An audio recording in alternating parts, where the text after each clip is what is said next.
Kill Switch. So, yung basis po namin si Marco, si Kuya Aji po yung sa lead namin.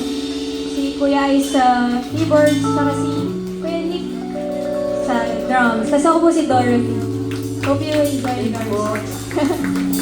So for this next song, again, I wrote it again for my husband. So it's about, ano naman siya. Patay na patay kasi. Sobrang para sa kanya lahat, except na yung kanya. So ano siya, it's a song about yung pag nahanap mo naman na yung the one mo ngayon. Tapos, kahit anong dumating naman sa buhay niya. Basta siya yung nakikita mo, siya yung sinisigaw ng puso mo, siya yung nakikita mo lang. So, tapos wala akong maisip na title, so inaisip ko parang para i-commemorate ko na lang yung mga musical influences ko.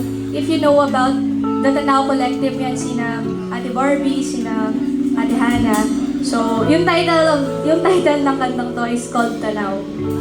So, thank you guys. Copyright na. Kandiyan yung ano.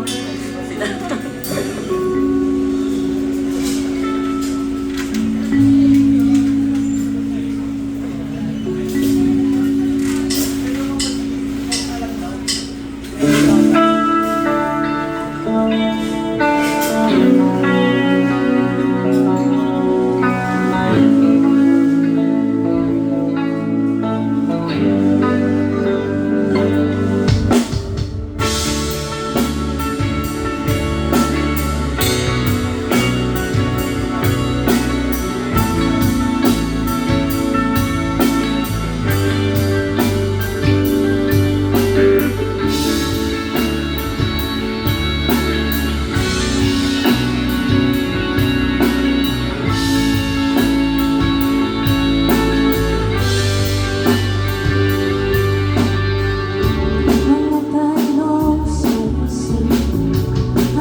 Mga bukas na